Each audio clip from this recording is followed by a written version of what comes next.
Hello, it's T20 world cup India versus Pakistan day. பல தடைகள் பல சர்ச்சைகளை தாண்டி பாகிஸ்தான் ஒரு வழியாக விளையாட சம்மதிக்க ஸ்ரீலங்கா கொழும்புல இருக்க பிரேமதாசா ஸ்டேடியத்தில் நைட்டு 7 மணிக்கு இந்த போட்டி நடக்க இருக்குது. இந்திய டீமை பார்த்தோம்னா ஸ்ட்ரைட்டாகவே அபிஷேக் சர்மா உள்ளே வந்துடுவார். சஞ்சு சாம்சனுக்கு பதிலான தகவல் போயிட்டுருக்கு.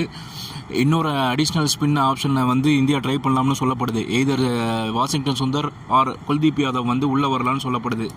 இன்னொரு முக்கியமான விஷயம் பார்த்தோம்னா 7-1 இந்தியா ஜெயிச்சிருக்கு. 8-1 மாற்றுமாங்கிறது தான் இப்போ எதிர்பார்ப்பு. கிரவுண்டை பொறுத்தவரையும் ஆஸ்திரேலியா ஜிம்பாபே ஆஸ்திரேலியாவை ஸ்வைப் பண்ண அந்த மேட்ச்சில் தான் அந்த மேட்ச் எந்த பிச்சு யூஸ் பண்ணாங்களோ அதே பிச்சில் தான் இந்த போட்டி நடக்குதுன்னு சொல்லப்படுது. இது மட்டும் இல்லை, சனிக்கிழமை நைட்டு மழை வேறு பெஞ்சிருக்கு. அதனால் போட்டி எப்பயும் மழை பெய்யறதுக்கு அதிக வாய்ப்பு இருக்குன்னு சொல்கிறாங்க. எனிவே மேட்ச் நடக்கிறதுக்கு அதிக வாய்ப்பு இருக்குது.